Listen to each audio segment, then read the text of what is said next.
그리고 백성을 구하는 리더의 이야기, 경제재민 촉의 정혜경입니다. 나의 자본을 들여 재화를 구입하는 행위, 자본주의에서 소비 행위는 시대를 살아가는 데 필수적 요소이며 동시에 인간의 욕구를 채워주는 도구죠. 때문에 소비자에 대한 권익 보호와 소비자 활동 보장 피해 구제 및 분쟁 조정은 국가가 해야 할 역할이기도 한데요. 오늘 경제재민 촉에서는 소비 생활의 가치와 신뢰를 더해 국민의 삶의 질을 높여주고 있는 한국소비자원 윤수현 원장님과 함께 소비자원의 역할과 의무에 대해 알아보도록 하겠습니다.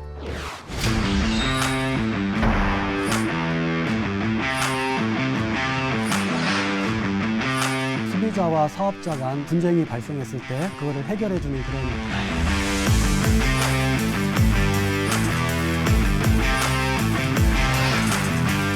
소비 생활에 있어서 안전을 확보하는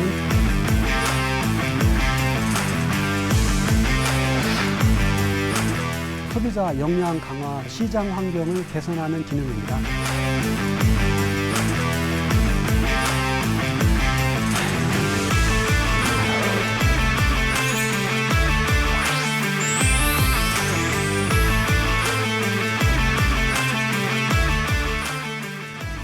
원장님 안녕하십니까?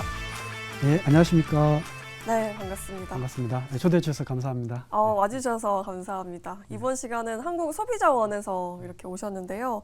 이 시대를 살아가는 누구나 소비자일 수밖에 없잖아요. 저희가 꼭 알아야 하는 활동과 권리일 것 같은데 우선 한국소비자원은 어떤 기관인지 시청자분들께 소개 좀 해주시죠. 예, 한국소비자원은 소비자의 권익을 증진하기 위해 설립된 국민의 기관입니다. 네. 소비자원의 기능을 네 가지 정도로 이렇게 말씀드릴 수 있을 것 같은데요.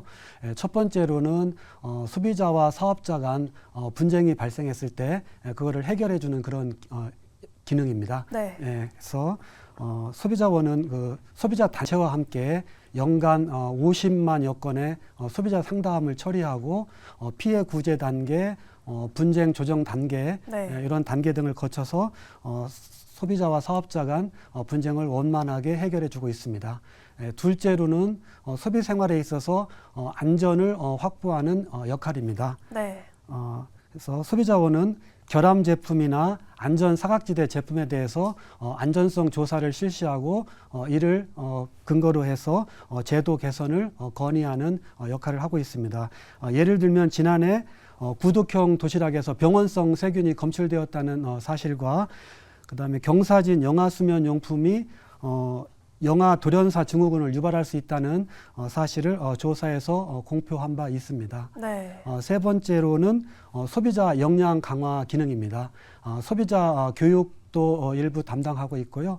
그리고 소비 생활과 밀접한 제품의 가격, 환경성, 품질 등 그런 가성비에 대해서 품질 비교 정보를 제공함으로써 소비자의 합리적인 구매를 돕는 역할을 하고 있습니다. 그리고 마지막으로 시장 환경을 개선하는 역할입니다. 소비자원은 소비자 관련 제도와 정책을 연구하고 불공정 약관이나 불공정 관행을 개선하여 소비자 친화적인 네. 그런 거래 환경을 조성하는 데 기여하고 있습니다. 네. 분쟁을 해결하고 소비자 단체와 연결이 되어 있기도 하고 또 소비자 개인 자체의 역량도 제고하면서 시장 환경까지 이렇게 만들어 가고 계시는데요. 정말 다양한 일을 하고 계신데 이 중에서도 주요 성과가 어떤 건지 궁금해집니다. 설명을 좀 해주시죠. 예, 작년도 성과 중심으로 두 가지 정도 말씀드리겠습니다. 네. 작년 기준으로 네. 무엇보다도 넥슨 메이플 스토리 집단 분쟁 조정 성과 결과를 네. 주요 성과로 들 수 있을 것 같습니다. 지난해 1월 그 공정거래위원회는 넥슨 코리아가 확률형 아이템의 확률 구조를 변경하고 이를 이용자에게 알리지 않은 것이 네. 전자상거래법에 위반된다면서 시정 조치와 과징금을 부과하였습니다. 네. 이에 대해서 소비자원은 소비자의 그런 그 피해가 금전적 구제로 연결될 수 있도록 즉시 집단 분쟁 조정을 개시하였습니다. 네.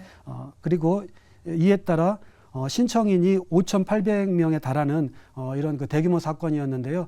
비교적 빠른 시일 안에 소비자원에서 조정안을 내놓고 그러한 조정안에 대해서 넥슨이 동의를 하였습니다. 네. 그리고 또 그 과정에서 소비자원은 보상 계획서 제출을 권고했는데요. 보상 계획서 제출 권고라는 것은 이런 그 집단 분쟁 조정에 참가하지 않은 소비자들도 보상을 받을 수 있도록 하는 이제 그런 조치입니다. 그런데 네. 이거에 대해서도 넥슨 측에서 동의를 함으로써 이런 그 집단 분쟁 조정에 참가하지 않은 그런 그 이용자까지 합해서 네. 80만 명, 80만 명이 219억 원에 상당하는 그런 그 보상을 받는 그런 그 결과가 나왔습니다. 네. 그래서 이러한 그 사례는 집단 분쟁 조정 제도가 2007년에 도입됐는데요. 네. 제도 도입 이후 그 최초의 사례이고 그리고 최대 규모의 성과입니다. 네. 그리고 다음 두 번째로 중국계 해외 직구 플랫폼 네. 알리테무 그 알리테무와 그 자율 제품 안전 협약을 체결한 것입니다. 네.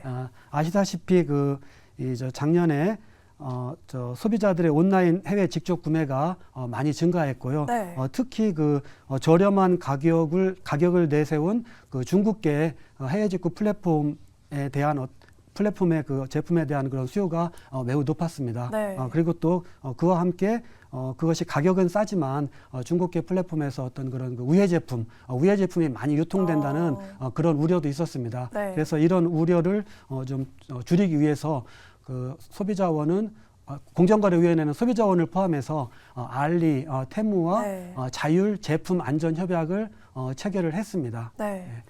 이러한 그 협약 이후에 네. 소비자원에서는 그런 그 해외 직구 그 플랫폼에서 유통되는 제품에 대해서 그 안전성 조사를 실시를 했습니다. 네. 그 결과 그 어린이 제품, 화장품 등에서 그 국내 안전 기준에 미흡한 980여 개의 그 우회 제품을 이렇게 발견을 해서 유통을 차단하는 그런 조치를 취하기도 했습니다. 네, 그렇군요. 어떻게 보면은 이제 모든 사회에서 디지털 기술이 접목이 되면서 그만큼 대규모의 소비자 피해 발생 가능성이 좀 높아지고 있는 것 같습니다. 이에 대해서 소비자원은 앞으로 어떻게 좀 해결점들을 펼쳐나갈 생각이신지 듣고 싶습니다. 예, 세 가지 정도 지금 제가 생각을 하고 있는데요. 네. 먼저 첫 번째로는 집단 그런 소비자 피해에 대한 그 모니터링을 강화하려고 합니다. 네. 그래서 저희가 소비자 상담이라든가 우회 정보, 그 다음에 이제 정부, 지자체, 소비자 단체 등과도 연계를 해가지고요.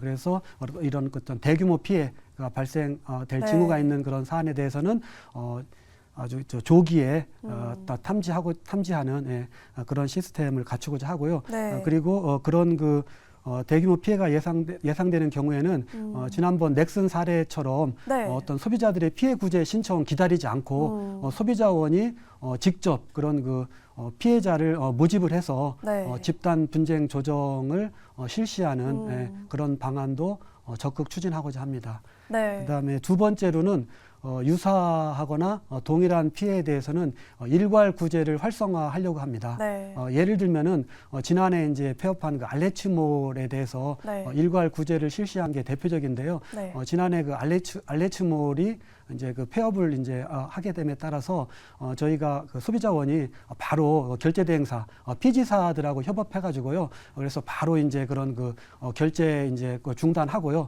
그런 다음에 그런 그 피해를 본 그 소비자들에 대해서 소비자들 한 1,000여 명이 넘습니다. 1,000여 네. 명에 대해서 한 11억 원 정도 바로 이렇게 환급되도록 조치를 취한 바가 있는데요. 네. 앞으로도 이런 그 일괄 구제를 활성화해서 네. 이런 그 집단 분쟁으로 넘어오기 전에 네. 그래서 저희가 피해 구제 신청을 하지 않은 그런 피해자까지도 다 이렇게 파악을 해가지고 일괄 구제를 하는 그런 방안을 적극 추진하려고 합니다. 네. 그다음에 마지막으로 이런 그 피해 구제 절차를 통해서 분쟁 해결이 어려운 그런 네. 사건에 대해서는 집단 분쟁 조정 제도를 지금보다도 더 적극적으로 활용을 하려고 합니다. 네. 그래서 그런 그 당사자들하고 간담회를 개최한다거나 그다음에 전문가들의 자문을 좀 더 많이 이제 청취한다거나 네. 이런 방식을 통해 가지고 어떤 그 조정안의 어떤 그 합리성을 높이고자 하고요. 그다음에 또 지난번 넥슨 건처럼 네. 이런 그 조정이 만약에 성립을 할 경우에는 조정에 참가하지 않은 피해자들도 피해를 회복받을 수 있도록 보상 계획서 제출 그런 방식을 네. 통해서 조정에 참가하지 않은 소비자들도 피해를 보상받을 수 있도록 하는 그런 방식을 또 활용하고요. 그다음에 마지막으로는 지금 이제 이런 집단 분쟁 조정이 좀 늘어나고 있는 상태입니다. 그래서는 이런 집단 분쟁 조정을 위한 어떤 그런 자원을 좀 더 추가적으로 확보해가지고 좀 더 신속하게 처리할 수 있도록 그렇게 노력을 할 그런 계획입니다. 네, 지금 집단 분쟁 조정이 가능하고 또 해결까지 됐지만 다른 사건에 보면은 TMF 같은 경우에는 TMF 항공, 숙박, 여행 관련해서 집단 분쟁 조정을 하려고 했지만 여행사들이 수락을 하지 않으면서 소송으로 가게 되었잖아요. 이 사건에 대해서는 어떻게 생각하시는지요? 예, 그래서 그러다 보니까 이제 집단 분쟁 조정 제도가 이제 실효성이 있는 것이냐, 이제 이런 그 논란이 좀 계속 제기가 되고 있는데요. 그런데 네. 집단 분쟁 조정은 이건 그 조정 기관, 즉 저희 소비자원이 어떤 그런 그 일방적인 어떤 결정을 통해서 이렇게 문제를 해결하는 방식이 아니라 그런 당사자들이 서로 이제 합의를 통해서 문제를 해결하는 방식이기 때문에 이렇게 조정이 성립이 되지 않은 경우에는 그런 그 실효성 논쟁은 좀 논쟁이 발생하는 것은 좀 불가피한 측면이 있는데요. 네. 그럼에도 불구하고 집단 분쟁 조정 제도는 매우 그 유용한 제도라고 생각을 합니다. 네. 특히 이 제도는 그런 그 양 당사자가 어떤 조정 기관의 어떤 그 조정을 매개로 해가지고 서로 이제 그 협의를 통해서 윈윈할 수 있는 그런 그 결과를 도출할 수 있는 그런 제도이기 때문에 민사 소송에 비해서 아주 효율적이고 그다음에 신속하게 문제를 해결할 수 있는 그런 제도라고 생각을 하고요. 특히 이제 소비자 분쟁과 같이 피해 금액이 소송 그런 비용보다 네. 오히려 작은 이제 이런 이제 소비자 분쟁에는 특히 유용한 이제 그런 제도라고 생각을 합니다. 네. 다만 이제 TMF 건 같은 경우에는 결국에는 이제 그 합의가 성립이 안 돼서 네. 이제 앞으로 이제 소송이 진행될 텐데요. 그래서 좀 아쉬운 측면이 있기는 하지만 그럼에도 불구하고 집단 분쟁 제도는 유용한 제도라고 생각을 하고요. 이번에 이제 TMF 건처럼 네. 이렇게 집단 분쟁 조정이 이제 사업자가 동의하지 않아서 이렇게 성립하지 않는 이런 경우에 대해서는 소비자원이 소비자 소송을 이제 지원하는 이제 그런 제도가 있습니다. 네. 그래서 이렇게 소비자 소송을 적극 지원해가지고 그래서 좀 어떻게 보면 이게 좀 사업자한테 좀 압박을 가하는 측면도 있는 거죠. 네. 그래서 이런 소비자 소송 지원 제도가 집단 분쟁 조정의 좀 실효성을 높이는 그런 그 역할을 할 수 있도록 할 그런 그 생각입니다. 네. 지금까지 말씀해주신 이런 대규모 소비자 피해 외에도 우리가 소비를 하다 보면은 예상치 못하게 피해를 입는 경우들이 있더라고요. 이럴 때 소비자원의 도움을 받으려면 어떻게 해야 하고 그 절차는 어떻게 진행되나요? 예, 소비 생활 중에 이제 불편을 겪거나 이제 피해를 받으신 경우에는요, 네. 1372 소비자 상담 센터를 먼저 이용을 하시면 됩니다. 1372 소비자 상담 센터는 공정거래위원회가 이제 운영을 하는 건데요. 여기에 이제 소비자 단체, 그다음에 저희 소비자원 그리고 광역 지자체가 참여를 하고 있습니다. 그래서 국번 없이 1372로 이제 전화를 하시거나 네. 아니면은 소비자 상담센터 누리집에 들어오셔가지고 인터넷으로 이제 소비자 상담을 신청을 하시면은 소비자 상담을 받으실 수가 있고요. 네. 그래서 그 소비자 상담을 통해서 이제 문제가 해결이 되면은 이제 그거를 이제 종료가 되는 거고요. 그런데 그걸 통해서 이제 해결이 안 되게 되면은 그러면은 이제 소비자원의 피해 구제 신청을 이제 하시게 됩니다. 네. 소비자원에 대한 피해 구제 신청은 그런 그 1372 그런 상담을 받는 과정에서 안내를 받으실 수도 있고요. 아니면 또 이제 저희 그 소비자원 누리집에 들어오시면은 이제 피해 구제 신청을 하실 수도 있습니다. 그렇군요. 최근에는 좀 안전한 소비 환경에 대한 소비자들의 관심이 높아지는 것 같습니다. 그런 만큼 분쟁 조정이라든지 피해 구제라든지 이런 절차에 대해서 더 알려야 될 필요성이 있을 것 같은데요. 최근 우리 사회를 보면은 혼인율이 좀 떨어지고 있잖아요. 이런 청년층의 혼인 기피 현상으로 과도한 결혼 준비 비용이 원인으로 지목이 되고 있는데 이와 관련해서 혹시 소비자원에서 추진 중인 사업이 있다면 설명 부탁드립니다. 예. 그 결혼 서비스 비용이 저 청년층에게 경제적 부담으로 작용하고 있고 네. 최근 소비자 불만도 증가하고 있는 그런 그 상황입니다. 그래서 소비자원은 그 청년 친화 서비스 그런 정책의 일환으로 결혼식장, 그 다음에 결혼 준비 대행업 등 결혼 서비스에 대한 그 지역별 가격 정보를 수집해서 제공할 그런 계획입니다. 우선 이제 금년 4월 달에요. 네. 결혼식장 300곳, 그 다음에 그 결혼 준비 대행업체 300곳을 대상으로 네. 현장 조사를 실시해서 필수 품목과 주요 선택 품목에 대한 그 가격 정보를 수집을 할 계획입니다. 네. 그런 다음 이거에 대해서 이제 그 분석하는 그런 그 절차를 거쳐 가지고요. 금년 5월부터 이제 격언로 해가지고 이런 그 결혼식장, 예식장 비용, 예식장의 어떤 그런 그 필수 품목, 네. 그다음에 이제 그 추가 선택 품목, 네. 그다음에 결혼 그 준비 대행업체의 어떤 그런 뭐 스드메 이제 필수 품목, 네. 그다음에 이제 또 추가 선택 품목, 이거에 대한 어떤 그런 그 세부 정보를 지역별 그런 가격 정보를 격언로 해가지고 이제 분기별 가격, 네. 그러니까 6월 달에 가격, 9월 달에 가격, 12월 달에 가격을 갖다 이제 저희가 공개를 할 계획입니다. 그런데 이 지금 가격 정보 제공이 상당한 의미가 있는 게요. 이번에 저희가 하고자 하는 이런 가격 정보는 네. 그 이 과거의 어떤 그 가격 정보를 이렇게 제공하는 게 아니라 그 장래 가격. 그러니까 이제 네. 금년 그 6월 달에 받을 가격, 그 다음에 9월 달에 받을 가격, 12월 달에 받을 가격. 왜냐하면 예식장 그 계약을 할 때는 그렇죠. 뭐 6개월 앞에 거, 네. 뭐 1년 앞에 거에 대해서 계약을 하는 거지 않습니까? 그러니까 저희가 이제 그 가격을 파악을 해서 그거를 제공을 하겠다는 겁니다. 네. 또 지난번에 이제 기관장 간담회를 하셨는데 이때 7대 생필품 가격 모니터링을 강화한다고 말씀을 하셨어요. 또 이 한국소비자원이 운영하는 가격정보 포털 사이트 참가격이 있는데 이 참가격을 통해서 발표하는 물가 정보 관련해서 올해 품목을 확대한다든지 이런 계획이 있을까요? 예, 있습니다. 예. 일단 그 올해는 그 농림축산식품부 등이 이제 그 주로 관리하는 어떤 그런 거 중점 관리 품목 네. 이런 것들을 반영을 해가지고 생필품에 대한 그 생필품 그 가격 정보를 확대할 그런 그 계획입니다. 그래서 지난해에는 540개 상품에 대해서 이제 가격 정보를 제공을 했는데요.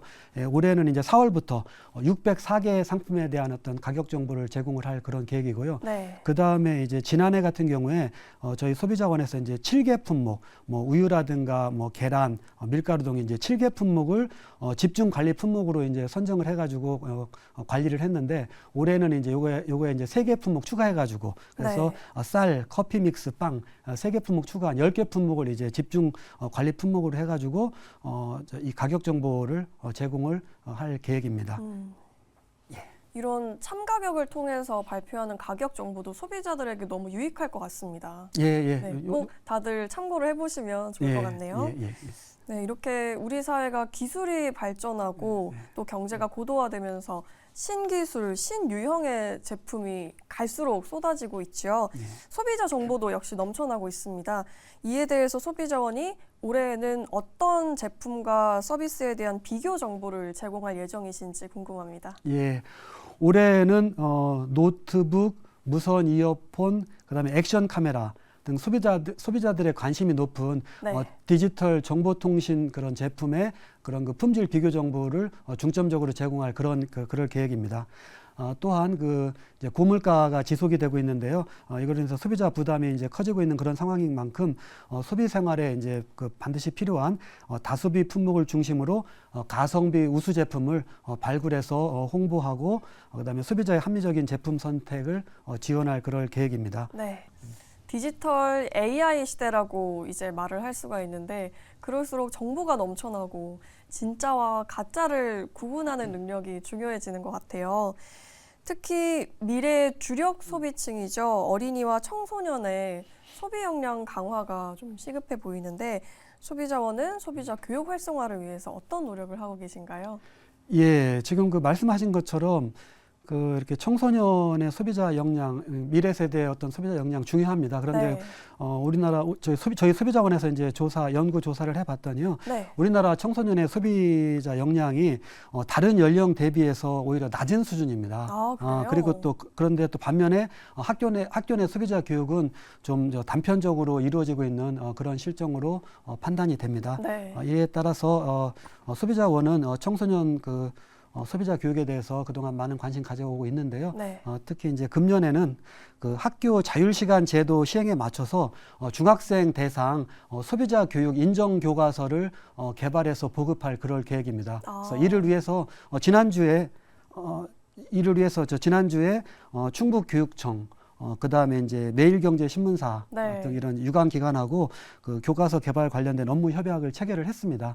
했고 그래서 이제 금년 내로 교과목 신설하고 그다음에 교과서 인정 승인이 완료돼서 내년부터는 본격적으로 사용될 수 있도록 그렇게 할 계획입니다. 네. 또한 초등학교 저학년 대상으로 늘봄학교 소비자 교육 이제 교재를 이제 개발해서 이 교재를 활용해서 금년 여름부터 이제 지역 초등학교 중심으로 저희가 이제 운영을 할 계획이고요. 그 다음에 또 교원들의 이제 이건 초, 중, 고 다 포함입니다. 네. 교원들의 이제 그런 소비자 교육 역량 강화를 위해서 소비자원에서는 이제 소비자 교육 전문 학습 공동체 요걸 이제 운영하고 지원하고 하는 그런 사업을 하고 있습니다. 네. 이제 원장님께서 소비자원에 취임을 하신 지 1년이 지났는데요. 지난 1년간 원장으로서 소비자 권익 제고 이런 업무를 수행한 소감이 어떠신지 듣고 싶습니다. 예, 한 세 가지 정도 말씀드리겠습니다. 먼저 네. 첫 번째로는 네. 보니까 이 소비자 이슈가 워낙 많고 다양해서 네. 소비자원이 모든 것을 다 할 수는 없습니다. 예, 그렇기 때문에 그런 이제 세부 사업을 선정할 때 예를 들면 이제 어떤 저희가 이제 품질 비교 정보 대상 어떤 품목 또는 네. 안전성 조사 이제 그런 대상 품목 이런 품목 선정하는 이런 과정에서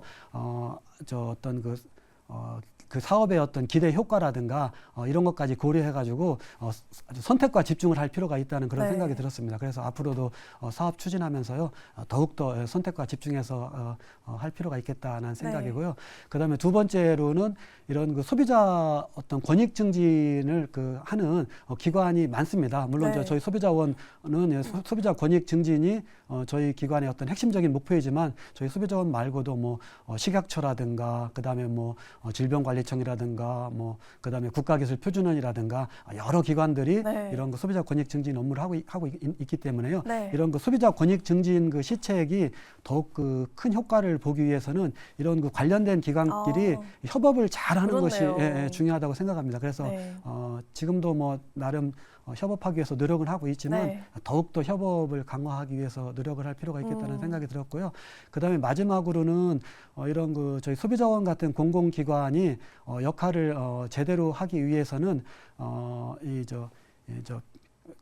기관의 효율성도 네. 높이고 그다음에 또 직원들의 사기도 높일 필요가 그렇죠. 있다는 생각이 들었습니다. 네. 예, 그래서 제가 경영 혁신하고 직원의 사기 진작 동시에 그런 추진을 해 나갈 그럴 생각입니다. 네, 앞으로 소비자들을 위한 유관 기관들의 협업까지 기대를 하도록 하겠습니다.